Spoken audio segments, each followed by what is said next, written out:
Hello বন্ধুরা, welcome back to my channel again. তো আজকে আবার একটা নতুন ব্লগ নিয়ে চলে এলাম। তো আজকের এই ব্লগে আমি তোমাদের আমার দিল্লি মেট্রোর সফরের কিছু অভিজ্ঞতা এখানে শেয়ার করব। তো অবশ্যই ভিডিওটা প্রথম থেকে শেষ অবধি দেখো এবং সকলের সাথে শেয়ার করো, চ্যানেলটি সাবস্ক্রাইব করো, লাইক করো এবং কমেন্ট করে জানিও ভিডিওটি কেমন লাগলো। আর বারবার আমি একটা কথাই বলবো, প্লিজ প্লিজ প্লিজ তোমরা আমার সাথে থেকো, তাহলে আমি আরও নতুন নতুন ভিডিও বানানোর উৎসাহ পাই। তো চলো আজকের ভিডিওটা শুরু করা যাক। প্রায় 1 মাস হতে চলল আমি দিল্লি থেকে বাড়ি এসেছি, কিন্তু সেইভাবে বাড়িতে একটু অসুবিধের কারণে আমি মেন ভিডিওগুলো রেগুলারলি দিতে পারিনি। দিল্লিতে আমার রুম থেকে নিউ দিল্লি রেলওয়ে স্টেশন আমি দিল্লি মেট্রো করিয়ে এসেছিলাম।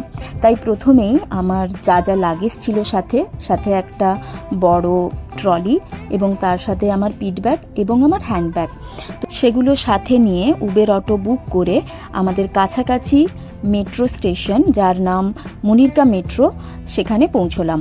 এবং রাস্তায় যাওয়ার সময় আমার মনটা সত্যি খুব খারাপ লাগছিল, কারণ যেহেতু আমি একাই যাচ্ছি এবারে।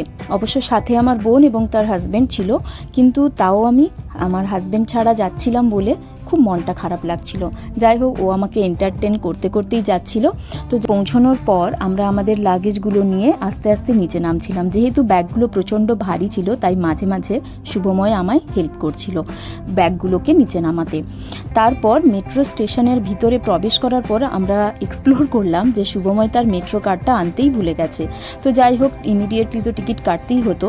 তো এই ক্ষেত্রে দুটো ইনফরমেশন আমি তোমাদের দিয়ে রাখি। যারা যারা মেট্রো ট্রাভেল করেছো তারা তো জানোই, বাট তাও বলি যে টিকিট যদি সাথে না থাকে, মেট্রো কার্ড না থাকে, তাহলে দুভাবে টিকিট কাটা যায়। প্রথমত স্টেশনে থাকা টিকিট কাউন্টার থেকে টিকিট কাটা যায়, আর দ্বিতীয়ত অনলাইন অ্যাপ থেকে টিকিট কাটা যায়। এখানে শুভময় যে অ্যাপটা ইউজ করেছিল সেটা হলো one Delhi app. Munirka metro থেকে নিউ দিল্লি রেলওয়ে স্টেশন অবধি ভাড়া লেগেছিল 40 টাকা, যেটা একদমই কম। তো এরপর সমস্ত লাগেজগুলো নিয়ে আমরা আস্তে আস্তে স্ক্যান পয়েন্টের দিকে এগিয়ে গেলাম। এক্ষেত্রে একটা ইনফরমেশন তোমাদের দিয়ে রাখি, যে কোনো মেট্রো রেলে চাপতে গেলে তোমাদের অবশ্যই জিনিসপত্র, মানে সাথে যা যা লাগেজ থাকবে সেগুলো স্ক্যান করাতে হয়। এবং এই মেট্রো রেলে জার্নি করাকালীন কোনো ধরনের ধারালো জিনিসপত্র অবশ্যই বহন করা উচিত নয়, নইলে স্ক্যান মেশিনের মাধ্যমে সেখানে ধরা পড়ে যাওয়ার সম্ভাবনা থাকে।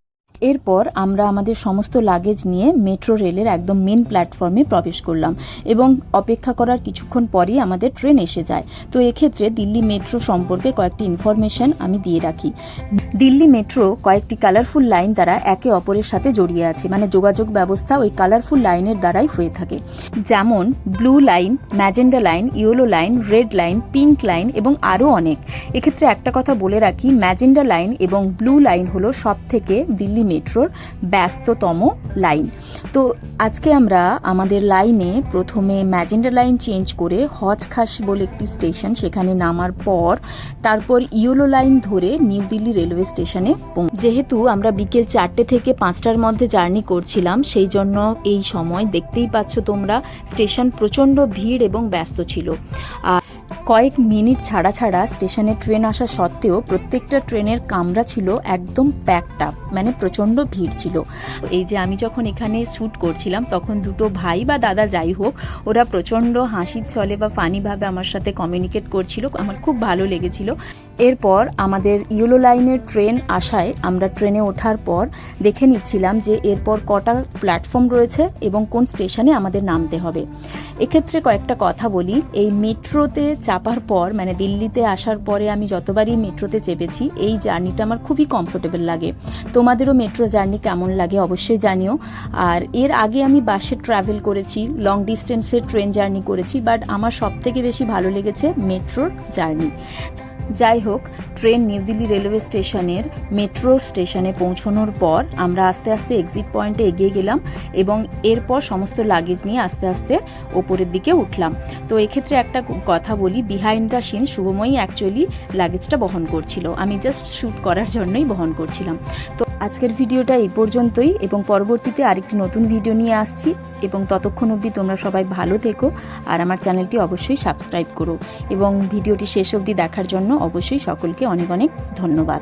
তো চলো আজকের মতো ভিডিওটা শেষ করা যাক।